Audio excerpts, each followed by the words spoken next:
So today we have a Q&A session.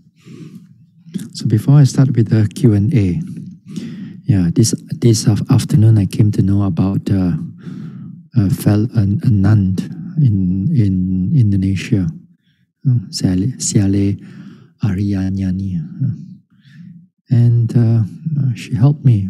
With a group of Siales, they helped me with during the when I stayed there. I stayed there for the retreats. So unfortunately, she passed away this morning or last night. Anyway, she's only 44. Well, sometimes these type of things sort of like make us sit up a little bit more. Okay, let's go to the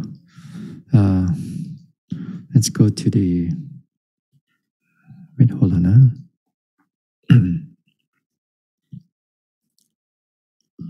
Let's share the screen. Okay. Can you all see? Okay.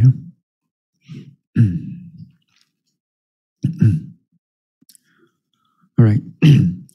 During few sessions of my sitting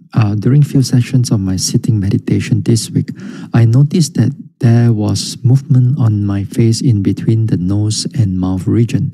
It twisted and was pulling down and causing the corner of the mouth going downwards too. After that, the force changed and it pulled my face in the forward direction and my lips pouted. In the meantime, I noticed doubt was arising in the background. And I noticed that there was a sensation flowing down gently from my head down to the body. I felt like the body is melting down. After some time, the sensation changed and felt like small rocks and soil hit on my head and down to my neck. This time, I noticed doubt had become stronger and fear was arising too. And I was unable to pay attention to the movement as the mind refused to note it. I decided to note and label the doubt. After a while, I noticed that there was movement arise on my back. I moved downward and ended at my thigh. It moved downward and ended at my thigh area. The doubt grew stronger and stronger after each sitting until yesterday during the sitting meditation, when I noticed there was movement on the face, I was unable to pay attention to it because the doubt was so overwhelming. I decided to note and label the doubt. Later, I felt the body was sinking beneath the ground and the whole body was turning, and a sense of loss in direction, fear, and the urge of crying arises. In this situation, am I doing the meditation correctly? Should I just trust the mindfulness and note things as it is? Please advise. Thank you, Bhante. Okay. All right. Let's go to some of the sensation that you are feeling. Now, this type of feelings or this type of sensation, like pulling movements of the body, you felt that the lips pouted, or the sort of like forces are moving on the face area and the body area. This type of sensation, they becomes clearer to you as you keep on meditating. Even like day after day that we meditate, even a single hour, an hour a day, and once in a while, this type of sensation, it comes up. It comes up once in a while for some yogis. And even in the retreat, these things come up even more because of the continuous practice throughout the day. So these are actually very normal, but it is not normal when you are a beginner. These are not clear especially when you are at a beginning practice. It's only when you gain some momentum in the practice, then you begin to see this type of sensation start coming to you. And therefore, because you have not seen this before, and these things become even more clearer or overwhelming, and then you may find that you become difficult to manage them. And once you do not know how to manage them, the fear and the doubt may start to trickling in, and if you're not careful with the doubt, it gets more and more and become overwhelming, like what you say. So what should you do? Now, there are two things here we got to deal with this. One is that we deal with the sensation. Two is that we deal with the doubt and the fear. It doesn't matter how the sensation moves, It doesn't what happened to the body. As long as you keep on noting those sensations, then you are correct. The whole meditation is correct. You got to trust, as I said, you got to trust that mindfulness, as you put it there. You got to trust that mindfulness to show whatever the body is behaving, however the sensation is moving, and those type of things that you will experience for yourself, those are uniquely for you, and pay attention to them as they arise, no matter how they comes. Once in a while, this type of sensation, as your mind becomes more stronger, this type of sensation, sometimes it felt like as if it's going to move the body, or it's going to push the body.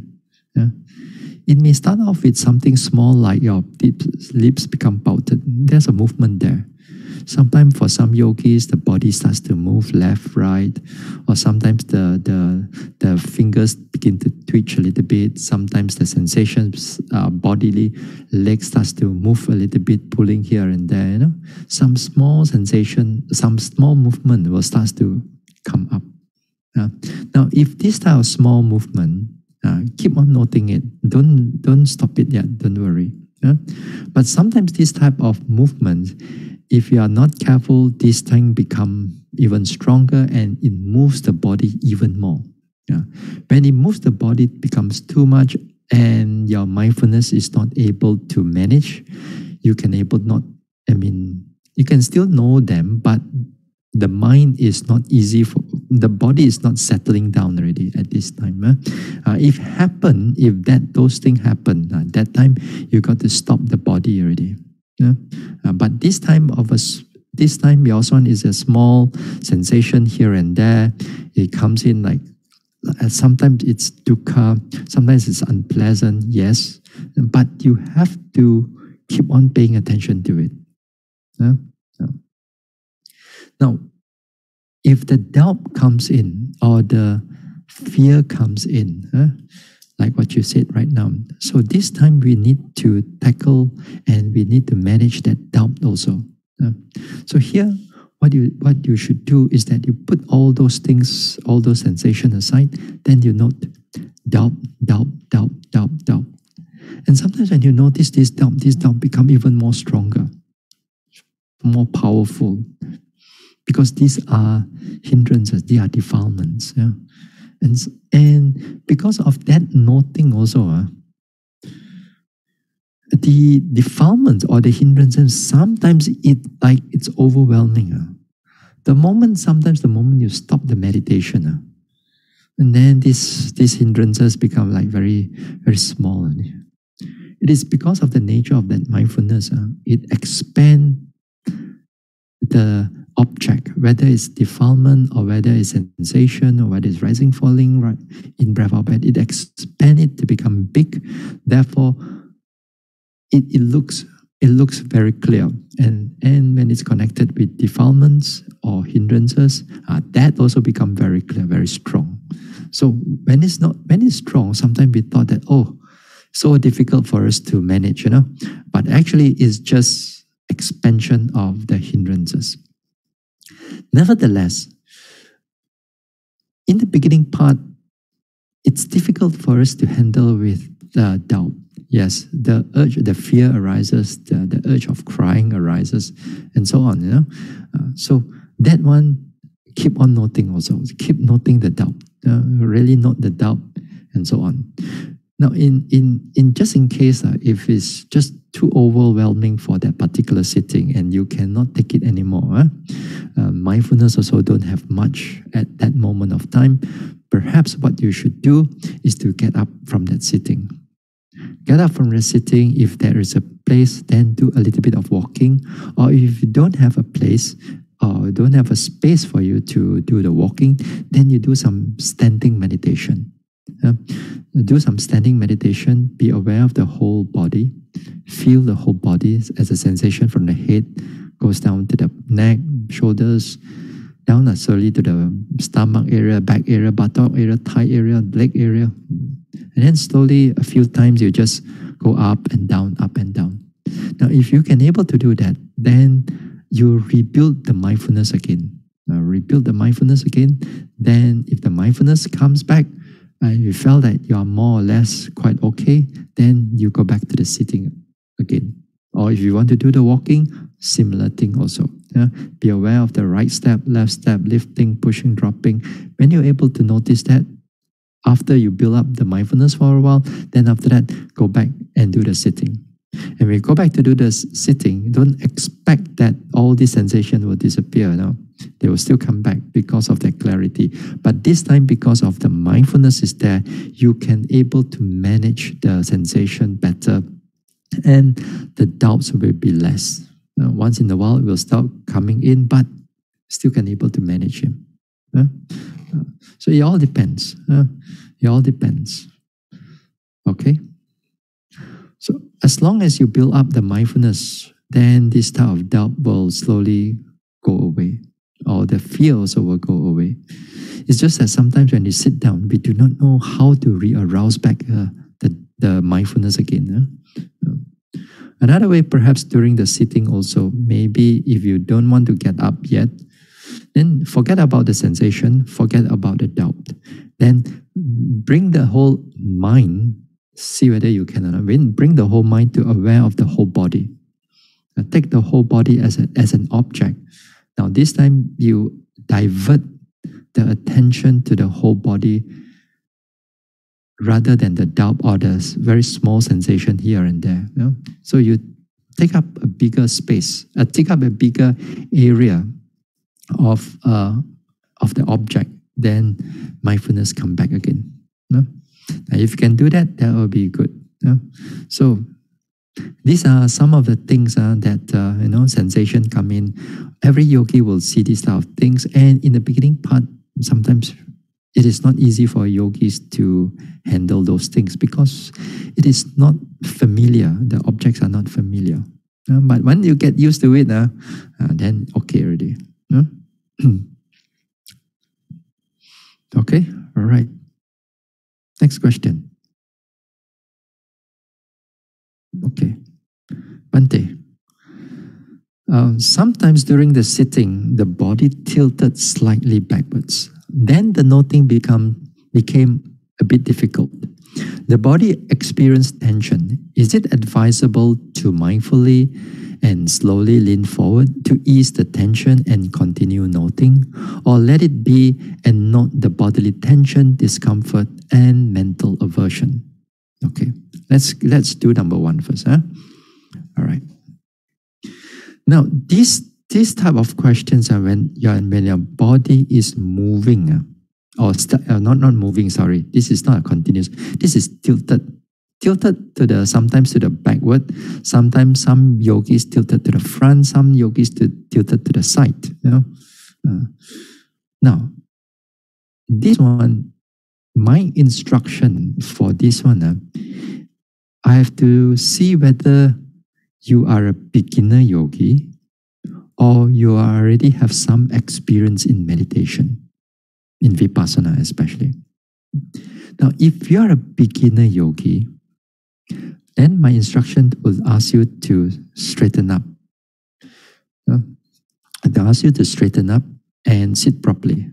And sit properly in the sense that you have a cross-legged, then you keep your body more or less erect, but not tense, but erect. Sometimes for new yogis, if they are completely new, when you slightly tilt the body, then there will be sometimes the laziness may start coming in. When you sit up straight, then it's easier for the body or the mind to exert energy. And when exert energy, therefore, there's my condition for the mindfulness to arise. But when you slouch forward or to the side and so on, then it can be a problem. So this one generally is the beginner's instruction. But then there are some beginners also cannot sit straight because of the body problem or because of a leg problem, because of some problem. But there may be a few here and there. But mostly people can able to sit straight. So if you are a beginner yogi, then that will be the instruction. Okay? Now, if you are not a beginner yogi and you have done a number of retreats, let's say, let's say you have done a number of retreats here and there, then the instruction will be a bit different. So this time when your body is slightly tilted backwards, or even the side, or even forward, now here is that you should not move the body to right of the erect position. When the body is tilted there, and let's say it tilted and it stopped there, kind of like a few degrees tilted, and you can able to notice it while you are meditating. If let's just only is it tilted and it stopped there, and then that time you should let it be, and then continue with your main object. Now, if your main object at that time, if let's say it's the rising, falling, you are moving right now, things are changing, and you notice that the body is tilted. So this time you have to keep the body there and watch the rising and falling. If you are doing in breath, out breath, also the same thing. Keep that body there and watch the in breath, out breath. You don't go and disturb the body and you try to ease everything. So therefore you have to keep it like that. And you keep it in that way and observe what is going on with the main object or other object which is predominant at that moment of time. So this is important. Sometimes as you say, the body sometimes when it tilted, it may feel a bit uncomfortable, and there's tension, and there's pulling, and there's mental aversion. That time you got to note those things. You don't just pull it away and then you try to avoid those little tension, little aversion. You got to pay attention to what is really going on. The whole purpose here to make sure that you see them as they really are, not what you really want. What you want is always comfort. What you want and we don't think that little bit movement is okay. That little bit it accumulate into a habit. It accumulates to a habit, and after time, everything that's just a little bit tilted cannot must straighten. Then forward a bit, cannot must straighten. Sideways, cannot must straighten. I've seen yogis did that, in the past. Always sit up so straight, like you put the kayu there, you put the piang there, you put the bowl there, it's straight as the piang also. You can see them sitting so straight. Why? Because sometimes they thought that the sitting must always be straight one. No, this is a human body. This is not a pole. A human body, there is forces inside the body, and when the forces become clearer, it moves the body. Just like I talked about in the first, the first question. When when there is, these forces become clear to you, as if like you want to push the body a little bit here and there. And then the body gets tilted. It's trying to show you something. But because we think that sitting must be straight, then we push back the body again. Then here, we don't see things as they are. Yeah, we don't see things as they are. Even that little tilted body or slouched body a little bit. Some people, you slouch a little bit. You think of yourself, don't know, after that, later other people look at me. I'm so lazy yogi. You see, other people sit so straight, I sit slouched a bit. Cannot. Then you pull up like that. Then that is not right. It's all your ego talking right now. Your eye is talking, but you are not seeing things as they are. So if there's a little bit of tilting, whether it's go to the side, whether it's go to the back, then it's okay. As long as it does not affect your noting mind. As long as it does not affect your noting mind. Now, there will be another case that if you find that the body tilted even more, even further, and that time when it tilted so much more further, and it really affects the noting already. That means your restlessness starts to come in, or your your whole body is already distorted, and so on. Somehow or another, you know that particular position, you cannot able to maintain some degree of mindfulness, then only you make an intention to straighten up the body. Then you make an intention to straighten up the body in order to continue that mindfulness. If that tilting is a little bit here and there, and it's not affecting your mindfulness, not noting your noting mind, then you remain it there. So the principle is like that. So you have to see. Sometimes even in the sitting, although these are the principle, but there are a lot of gray areas. So it is there, you got to make their decision. It is there, you got to make a decision that when, sometimes for example, the body sometimes it tilted a little bit. Sometimes it's so minute. Sometimes you open up your eyes. You thought that you go very far, but actually there's nothing much at all. But in the sitting, it felt like it's so big. During your eyes closed, you're in your mindfulness, it felt like everything is so, you have gone very far. But when you open up your eyes, actually there's hardly any movement at all. But the mind can expand all these things. So you have to make your observation at that particular sitting and that particular situation, whether you should move it or not. If you can able to bear up with the tension, bear up with the mental aversion, you still can able to note them, then note them. It's perfectly all right. And when you do this way, later on, when your mindfulness gets even more better, then you begin to see there are many conditions that come in that's connected with that small little movement of your body. Right now, you may not see where the conditions come from, but later when your mindfulness even more sharper, you can begin to see all the conditions coming in, how this tilting of the body is caused by all these conditions. And then it becomes interesting, even a small little tilting on it makes the whole meditation become very interesting. So, something like this. All right. Number 2. When we note mental states, there are always more than one state. All right. Example, when there is aversion, anxiety, there is also accompanying impatience, etc. And when we note wandering, thinking, there is also accompanying excitement, delight in the wandering. Usually we are told to note wandering. Can we note wandering, then delight, then greed, then finally delusion? Please explain. Okay.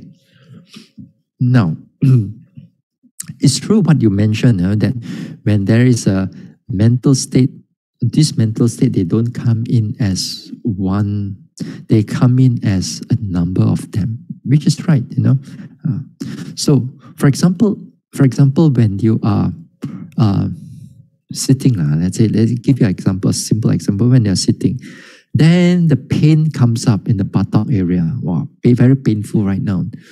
And it's getting extreme already. As it's getting extreme, you try to not pain. And then after that, anger. Then after that, this thinking also come in. Thinking of what you want to, should I move the buttock a little bit or not? Should I get up from the sitting or not? Then thinking, and then anger, and then should I do this? All kinds of thinking starts coming in, and the aversion. This is part of the whole meditation thing. Now, usually we are told to not wandering, which is also correct.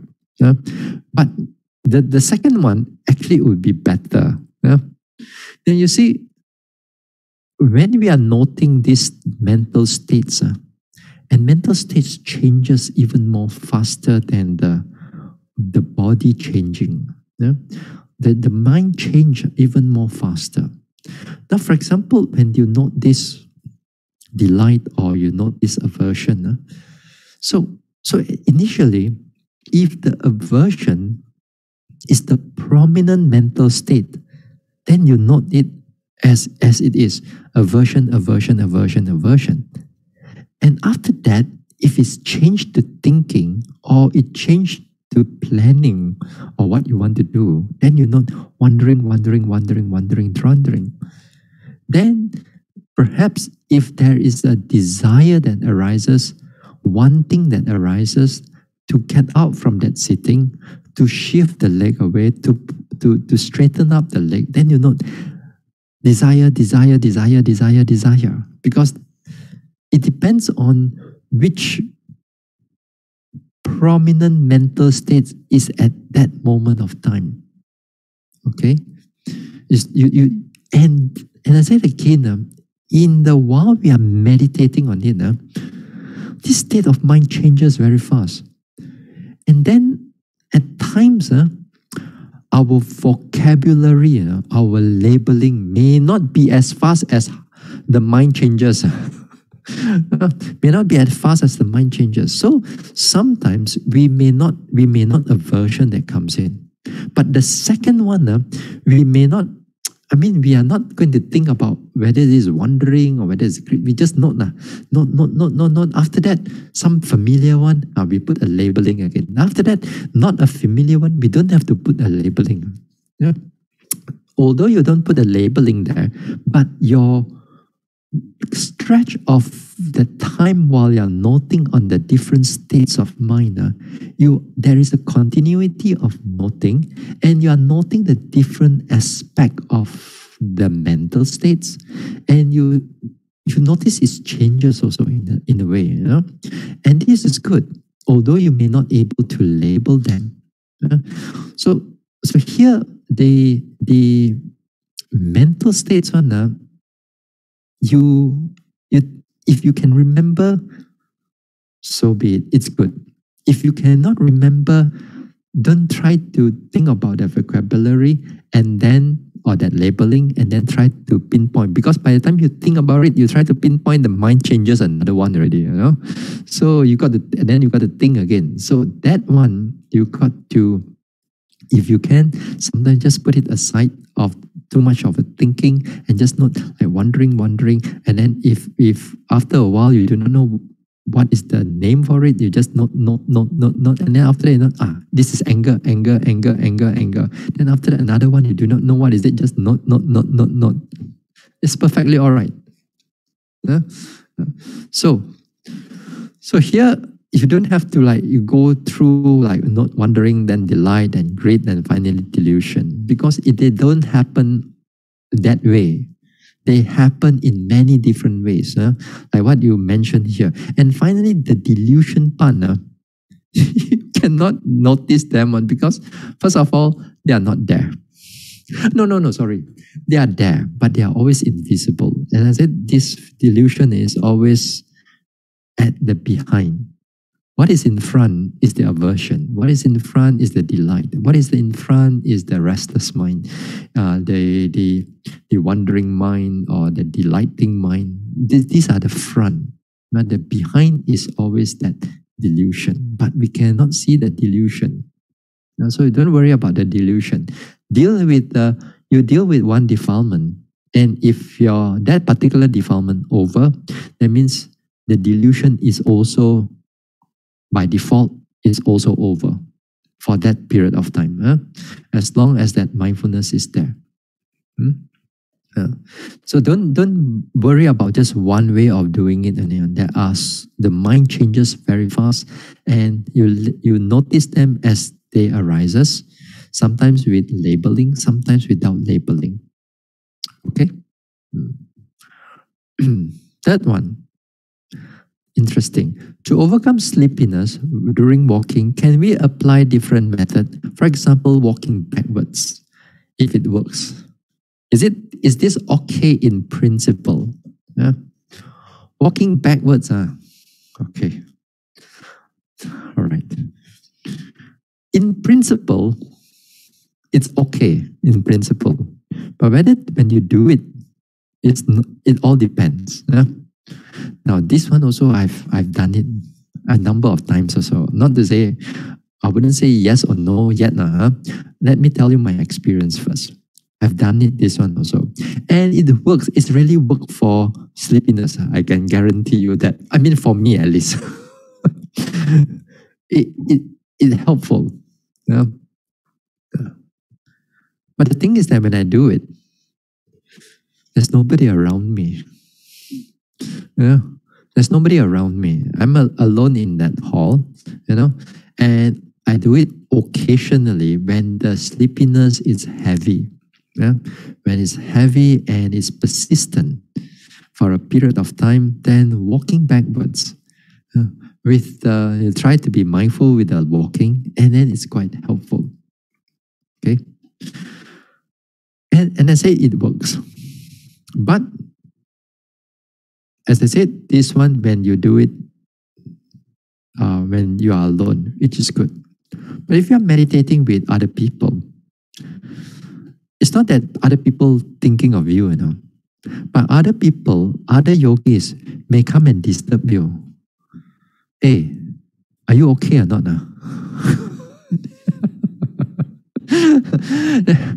Then they will come and disturb you. They will come and disturb you. Are you all right? I need you didn't help, Or sometimes they will ask. They'll inform the teacher, hey, Bhante or Sayadaw, we look at that particular yogi is walking backwards already. But last few days, maybe some problem already. Can you have a go and talk to him? Then after that, your meditation will be disturbed in a way, because there are other people think that there is something wrong with you. There's nothing wrong with you, because every now and then, also there are yogis once in a while they do it this way. And then it also creates another problem because they don't have their eyes at the back of their head, So they are not walking straight anymore. They are walking sideways to the side. After that, go to the left.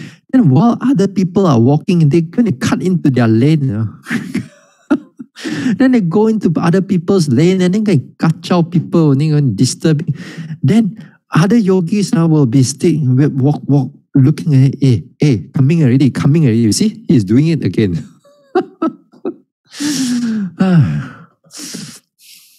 So, as I said, in principle, it's okay. But when it comes to practicality, it may not be so okay. Because for a number of reasons that I've said earlier on, you may disturb yourself or you may disturb other people. And sometimes yogis, they really don't care, And then they really don't care, it kind of like affect everybody's meditation. So therefore, in principle, if you can able to do it far away from people's eye and you want to walk backwards a little bit, it's fine. It's perfectly fine. As long as you don't disturb yourself, you don't disturb other yogis. Then you do that for a while. This is one method that I use. Yeah. Now, even in the during sleeping meditation, no, sleepiness during walking meditation, what you can do also is that you change to a slightly more faster pace. But this time when you change to a faster pace, I mean going forward, not going backward, going forward. Yeah? Just like when you're doing a slightly more faster pace. Now, instead of paying attention to the body, this time again, paying attention to the whole body, Don't worry about the steps right now. Don't worry about right step, left step, right. Because this right step, left step is not going to work for you when the sleepiness is heavy. So what you should do is that again here, we re-arouse the mindfulness again. And re-arouse the mindfulness again, we take a bigger object. And the principle here is to take a bigger object, and while we apply it in the walking meditation, we take the whole body walking. Take for example, this time, you notice how your body or your hips are shifting left and right. Or you notice how the thighs from your thigh area, pelvic area, all the way to your ankle area. That the whole leg, except the steps there. So you take the whole leg and you see how the left and right is moving. And sometimes the knees, and you can feel the knees, sometimes you can feel the calf, you can feel the thigh. You sort of like make a variety of movement. Not sorry, a variety of noticing in the different parts of the movement of the body. It's like while you're walking, you just move the tension around to the thighs, to the calf, or to the knees area. Then you notice it for some time. Then the mindfulness come back again very fast. The sleepiness overcome. Number of times I did that also. It's very helpful. I find it is so helpful that I don't have to walk backwards anymore. I don't have to walk backwards because I can use moving forward, but using other objects other than the steps.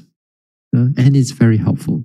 A lot of times when we do walking meditation, we are only taught the steps only, right step, left step, lifting, pushing, dropping, all the steps only. But we forget that the whole of other parts of the body are moving. So in the same principle, in the same token, like in the sitting meditation, there's primary object and there's a secondary object. So too, like in the walking meditation, also the same thing. There's primary object, which is normally where we note the steps, the movement of the soles area. Then you have the secondary object, which is the above the ankle and right to the head there. There's so many parts of moving. So you can just choose one of few parts of it and then take note of them.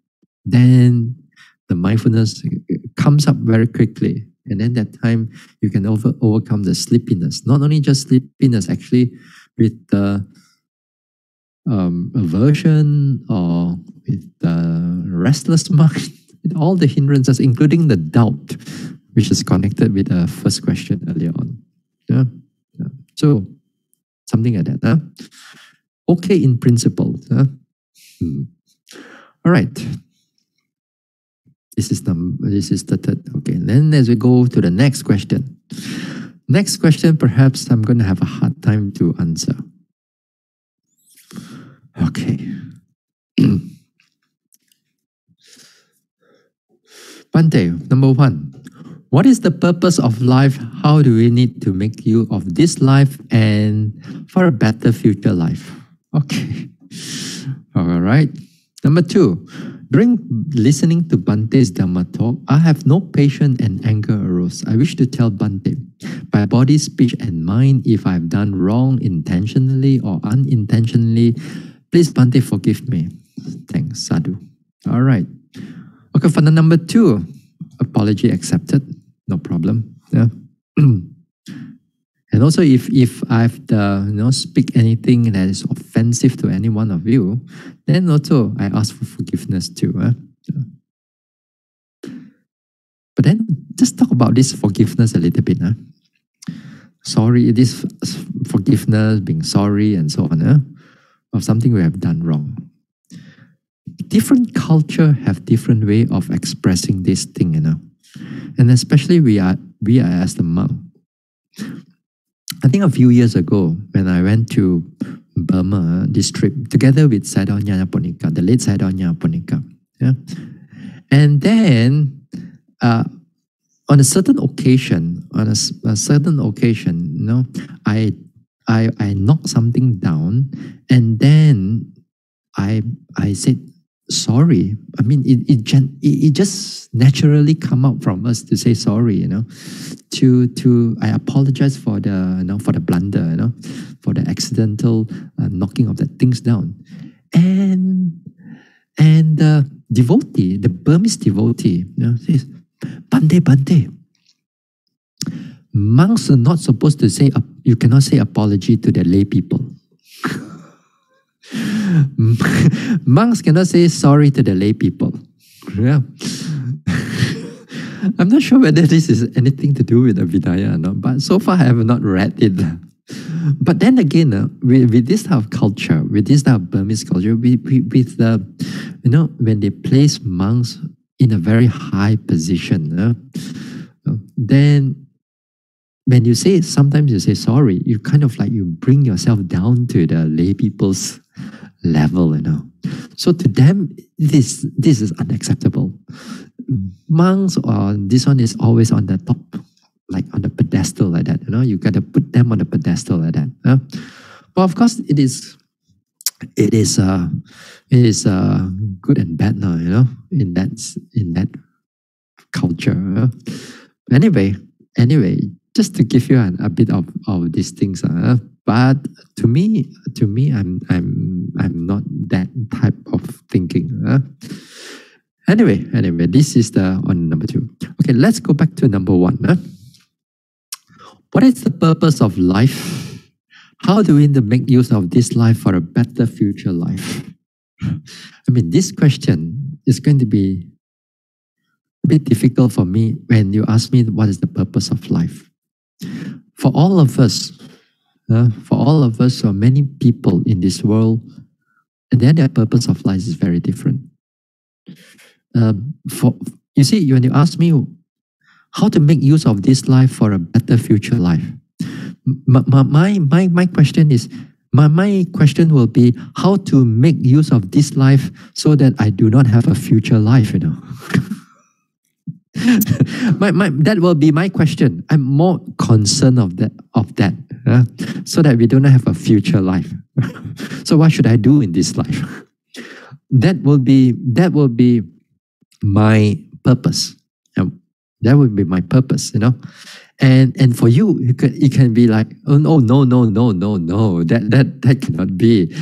Future life is still very open and very interesting and very exciting, and we do not know what's going to come and everything. We look forward for it, kind of like a better future life. Actually, honestly, the future life is all the same one. It's keep on repeating.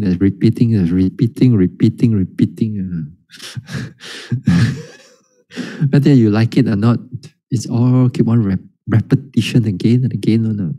You think you're going to have a better human life? Yes, you're going to have a better human life, a bit more rich, but you still fall in the sickness, death, aging, old age, and so on.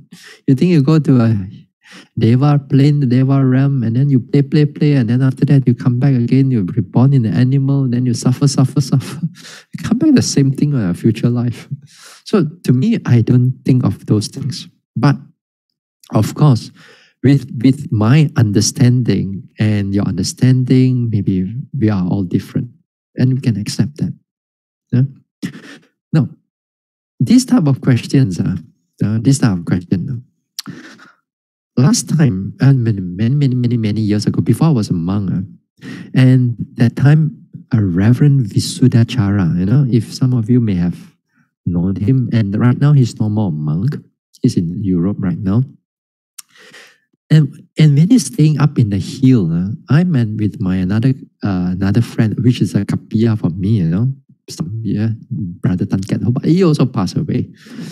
He already passed away. But anyway, both of us, and sometimes in the weekend, we will go up to Reverend Visuddhachara's kuti, up in the mountain in Penang. And we spend a night We spend the night, and sometimes we debate and talk about the Dhamma. And one of the things that this Reverend Visudachara, he loves to talk about the philosophy of life. For example, what is the meaning of life? How do we live and how do we die? When he asked me this type of question, my mind goes blank because I have no inclination in thinking about philosophy of life and all these things. So this type of question I usually avoid. I'm more of a practical person. For example, what's the purpose of life for me? My purpose of life is very simple. If I told you that is to end so that we don't have a future life.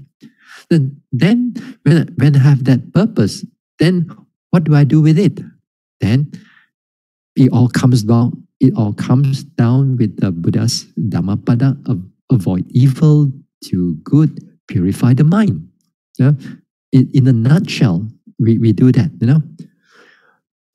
Although we have this avoid evil, do good, purify the mind, to all of us, although that 7 words, it looks the same, but to all of us, we take it in a different level. We take it in a different level. To me, I want to take it this avoid evil, do good, purify the mind all the way, as far as I can go in this very life. That's why I become a monk. I become a monk not because I have a girlfriend problem or jilted by some girlfriend, or you see those melodrama and all the movie, and that one all nonsense. Mine is very clear. Mine is very clear that there is a purpose, which the Buddha said, and I want to develop those purpose in the best way as possible. And I know that being a lay person, you can develop with a certain limitation only. With a certain limitation that you can do, because you have a career, you have a family, you have this and that. So your time will be very little. So for me, I don't want to be bogged down by all these things. So become a monk. Become a monk in order to develop these things much more further, and in order to achieve what the Buddha mentioned in this very life. And I don't think about the future life. If I do this life, whether there's future or none, that will be up to my development, really. So my purpose is very clear. It's very easy. You give me I know the purpose, and then I put everything into practice. And then I don't go and what is life and what is death and this type of things. I don't go and think about all those things. It's not my inclination to do that. Some people want to think about that. It's perfectly all right. It's still wholesome, not to say it is unwholesome. It's still wholesome in a certain way. But you as a lay person, then that will be a bit more difficult. Because sometimes our purpose can be connected with greed, hatred, and delusion. So hopefully, your purpose in your life has less greed, less hatred, and less delusion.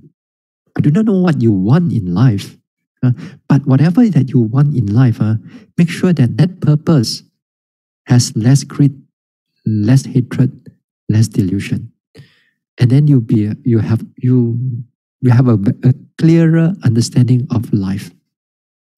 Then with that, and as a Buddhist also, then at your level, you try to avoid as much unwholesome as you can.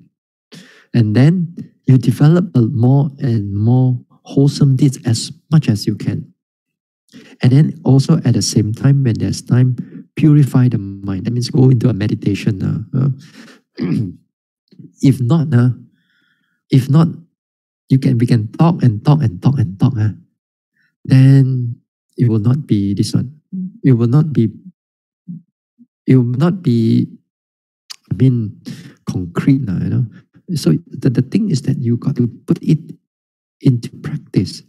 You put it into practice, and you will see in years to come, you will start to change if your life permits. Not like our life just cut off here. If our life permits, then we do as much as we can. Avoid unwholesome, avoid evil, do good, purify the mind. Yeah? Okay? So this is something that perhaps I can share with you. You can be wealthy, not to say you cannot be wealthy. If you want to be wealthy, can your wealth connected with less greed, less hatred, less delusion? Yeah. If you want to provide for your family, which is good, can you have less greed, less hatred, and less delusion when we do that? Can you have whatever you want to do? Okay, something like that. Next question. What's the time now? Oh, 9:52. Okay, next question will be interesting. Oh, no, not this question yet. This question is a bit long. 3 types of wisdom. Learned, Sutamaya Panya, reasoned, direct seeing. That we talked about Monday, Tuesday on last week too. Now, I'm confused about the use of number 2, thinking, and number 3, wisdom during meditation. Last Wednesday, you thought that a good yogis must know how to arouse wisdom if he wants to progress in this mental cultivation. Based on my limited understanding, real wisdom cannot be aroused. It will just pop up naturally on its own when the conditions are right. Conditions such as if there is right practice of sila, samadhi, panya, the path, and if one's faculties are balanced. In short, wisdom will come when it will come, when you are ready. It cannot be directly aroused. So if a yogi is to arouse wisdom, as you say, are you referring to the preliminary stages of meditation, to number 2, where beginners may need to resort to some thinking in order to make sense of what is going on in their heads?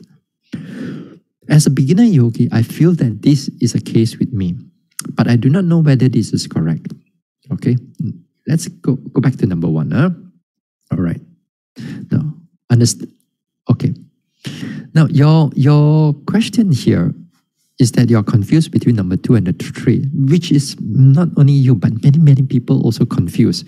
They do not know there's 2 and 3 also. Especially the third one. The 2 one, they have a lot. Thinking one, they have a lot. The cognizing one, they have a lot. But the direct seeing one, very less. And because of less, they do not know how to jump into number 3. They always stay with number 2, which is a lot of people have that.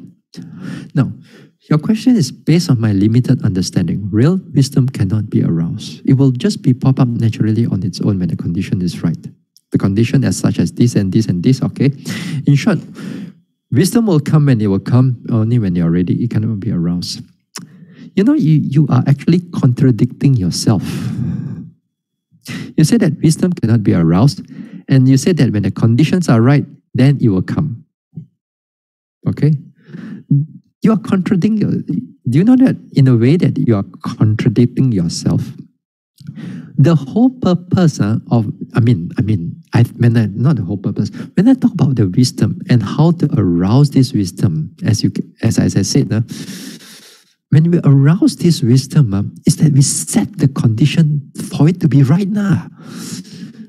We have to have that condition in order for the wisdom to arise.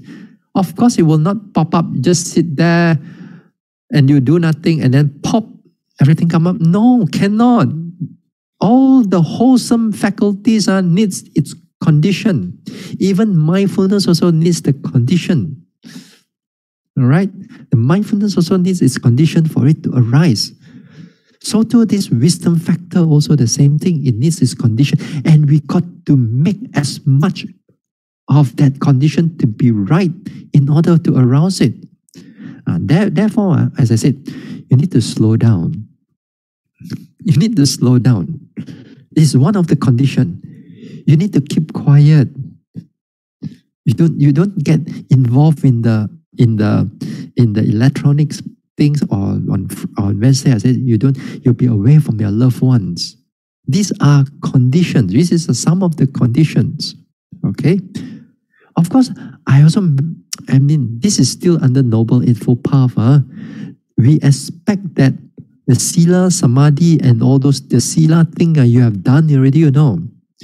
We are talking, we are still under the Noble Eightfold Path. We are not disconnected. The five faculty is not disconnected with the Sila.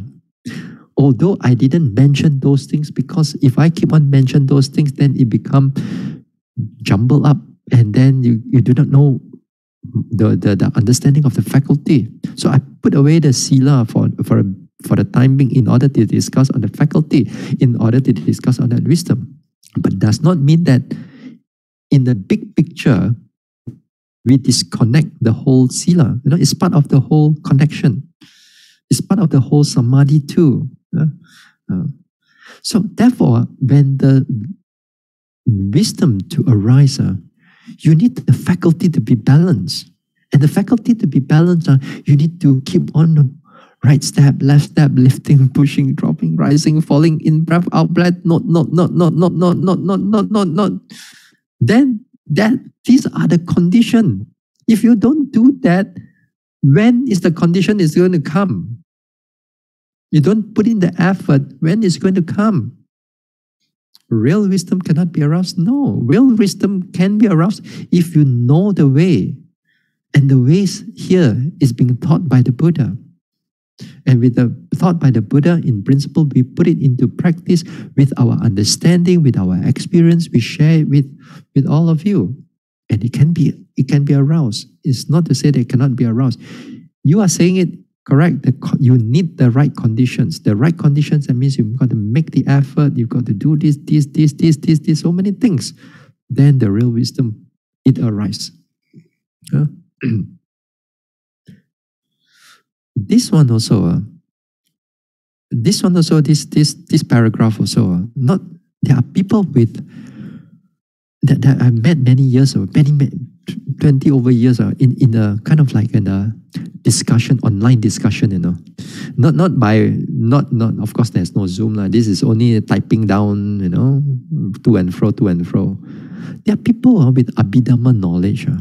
At one time discussing with them, that they don't believe that you should do sitting meditation or walking meditation and any form of meditation. Because they would say that the wisdom or the mindfulness will pop up on its own. And they are Abhidhamma scholars. They can debate with you Abhidhamma, so many things are Abhidhamma, but when they come into practicality, it says that if you do sitting meditation, if you do walking meditation, then who is doing the walking meditation? Who is doing the sitting meditation? Then it's I. I do the walking meditation. I do the sitting meditation. If there's an I, then your meditation is wrong. Then if you are not a meditator, if you are a thinker, then you say, yeah, just because everything got I, everything got I, so I should not do the meditate, I should not do the walking, I should not do the sitting. They advocate it to their own fellow Abhidhamma scholars, you know. Then sometimes I debate with them with this type of things, you know. But then after that, I give up on them. How are you going to convince them? Because everything is still there's I. Even though the Buddha, before they become a Buddha, he's a Bodhisattva, also there's I. How he breaks the I? Sit down and don't do anything. No, you have to do something, but you must know the right way of doing it. Then you can only slowly break the self and all these things. And here also the same thing. Real wisdom can be aroused. Not to say cannot be aroused. We've been doing it again and again and again and again, and the yogis keep on developing, and they can see it for themselves. So it can be aroused. So if the yogi is to arouse wisdom, as you say, as a premier, beginners needs to resort to some thinking in order to make sense in their head. As a beginner, I feel that's the case with me. Now, this one is, again, I understand, because a lot of us want to make sense of what we are doing in the beginning part of our meditation. But as I said, in the beginning of the meditation, a lot of things, it's very dark and gray area. As if like we are going into a jungle, and you have to go through that jungle. and you do not know where you are, you need the guide to help you to walk on that a certain particular path to cross over. The trees are everywhere. You do not know where you are. There's a stream here, there's streams, and you're passing through a number of streams. You go through up the hill, down the hill, and you're still in the jungle. But the guide will keep you, hey, don't go this way, don't go that way, go this way, go that way, keep on moving, keep on moving, keep on moving, until you come out from the other end and you're free from it. So in the meditation also something like that. Sometimes we cannot make sense head or tail. We can give you some idea a little bit, but nevertheless, you still ang bong bong inside there. You still do not know what's going on. You still mong cha cha. That is what is happening with a lot of meditator. So therefore, you don't have to make too much sense of it. All you need to do is to make sure that you pay attention to your object. You got to put that thinking aside. If not, when you want to make sense of everything, then that making sense of everything, it will slow you down. It will slow you down.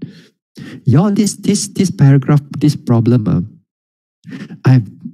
I've too, and also many yogis also in the beginning part, we want to make sense of what you say because we are thinkers.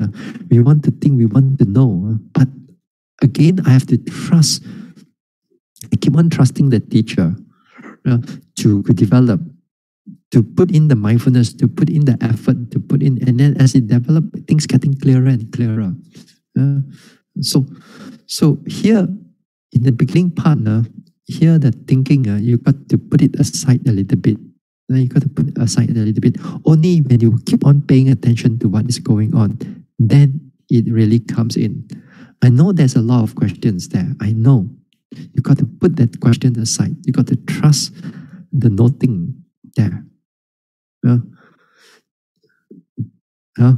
Hopefully you get what I mean. Because I know it's difficult for many people. Difficult because of we want to make sense of what is going on with our practice. Okay. Number 2. Similarly, if I am understanding correctly, you mentioned that the yogi should not be thinking about the 4 elements while meditating. I get important bare awareness is for if there is no bare awareness, we cannot see the Dhamma. But what is thinking during walking meditation? During walking, I paid attention to my feet. I noticed lightness, earth element, comfort, and then liking arose. The next moment, the same object arises, suddenly become hard. I was puzzled, wondered why, noted the change, accepted it, then moved on to the next object. At times too, I noticed there's more pressure on the left ground than in my right foot. Is this that there was some element of thinking? Is this considered thinking? Yes, it's considered thinking. Now, why I'm saying that this time you see your second paragraph of that thinking is just a little bit and it's not a problem. That means you notice a lightness, then you notice, okay, this is of an element a little bit, but then you see you already notice the next object already. You notice a heart pain, pressure pain, you notice a movement of the leg and so on. That means you are not dwelling in the thinking so much, then it's not a problem. And it is in thinking, but it's a small amount of thinking. Okay? But what I'm saying is that your first paragraph there about the 4 elements, there's some people, there are some yogis completely stop the noting aspect of it now. And then they stop. They notice, for example, they notice the lightness, as you mentioned in the second paragraph. Notice the lightness. The moment he noticed the lightness already, he stopped noting already. Because then he go into the thinking, okay, now this one most probably I think is the earth element. Now, if the earth element is there should be also fire element, wind element, this element. And then after that, he bring in, there must be derived materiality, and then he starts talking about where is the tangible object, where is the sensation, and all these things. It makes things become complicated. Then it stops the noting. It doesn't follow through anymore. It goes into thinking. That one is what I meant by thinking. A lot of thinking. But your little thinking here, it is okay. You just note the lightness, comfort, and all that thing. It is perfectly all right because there's a continuity a little bit, although there's a small little break here and there. Understandable. But you keep on noting later on. Even, for example, if you are a meditator and a beginner part, if there's a labeling also, the labeling part also is a form of a thinking also. But that thinking is helpful because it directs the mind to the object. For a beginner, sometimes the mind cannot be, it's difficult for the mind to be directed to the object. Instead, if you don't do the labeling, the mind goes easily into all kinds of thinking. Looking here, hearing here, do all kinds of thinking except paying attention to the lifting, pushing, dropping, or lightness, hardness, softness, those things. So the labeling is like a pointer, like a laser pointer. Point to that object and then the attention goes to that object. Okay? So there's a small element of thinking, of labeling. And those are helpful. Those labeling especially, they are helpful. But the thinking about the big things and you continue the thinking, that is unhelpful. That will be it will help you to stagnate your practice. So if you are doing number 2, that is perfectly all right. That is perfectly all right because there's a continuity of the noting from one object to another object. Although in between here and there, there's a little bit of small thinking, then it's not a problem. It's not a problem. Okay? All right. Oh, next question. Kuya, I have fear of dead body and ghosts. How to overcome this fear? Does Sotapanna still have this fear? Thank you. Okay, let's Sotapanna, we had this fear. Sotapanna still have this fear, don't worry. You're not far from anywhere yet. No? Sotapanna still have this fear about dead body, ghosts, and so on. Yeah? Yes. Why? Because this aversion is not eradicated yet. Yeah. The aversion is not aversion, or the hatred or the dislike and all those things. They are not eradicated. Yeah. Even Sakadagami also, you have some degree of fear. But whether it's a dead body or ghost or any other thing, but the fear is still there. You know? So Sotapanna will still have this type of fear. So how to overcome this fear? What are you going to do with this sort of fear? Some people, even you meditate so much, sometimes you go to the dark places, no mumkaki. You're also scared of going. Or even go to a hotel room, yes. Sometimes you're afraid of checking into the hotel room. You need a company, you need a friend, you need whatever. Yeah. Sometimes even there's no ghost also, your mind create into there might be a ghost. Yeah? And sometimes when I stay up in the mountains, and sometimes it says that, hey Bhante, if you feel that something pressed onto your body, you know that ghost, that spirit is trying to kacau you, is trying to disturb you, to press you here and there. You know? I said, yeah, I felt that thing, but I never seen the ghost, you know. Then come and show me and anything. Always I thought that those things are just, sometimes there's a change of weather, then you feel uncomfortable. That's about it now, you know. Some people say that they see these ghosts and all that thing. Even if you see, there are some people who can see. No doubt. I cannot see. I whether I want to see or not, that is not my priority in life, you know. So what can you do with this? What can you do with this as a Buddhist? Yeah. There are many things we can do. But if you are not a meditator, but if you are a nominal Buddhist, then what you can do is that you do some chanting. If you have some chanting. If you have some chanting, if you have Namo Tassa, if you know your 5 precepts, you chant. If you know how to chant a little bit of metta, also you chant. Whichever you can chant, you chant. chant and then you focus on your words lah. Then you chant already, Namo Tassa Yakum Jagotio, Bhagavato Arahato is still there or not? Namo Tassa, where is it right now? And then you focus on your words lah, focus on your words. If you're a beginner lah, if you do not know anything. So a bit of chanting is good. Or what you can do is that you recall something wholesome that you have done.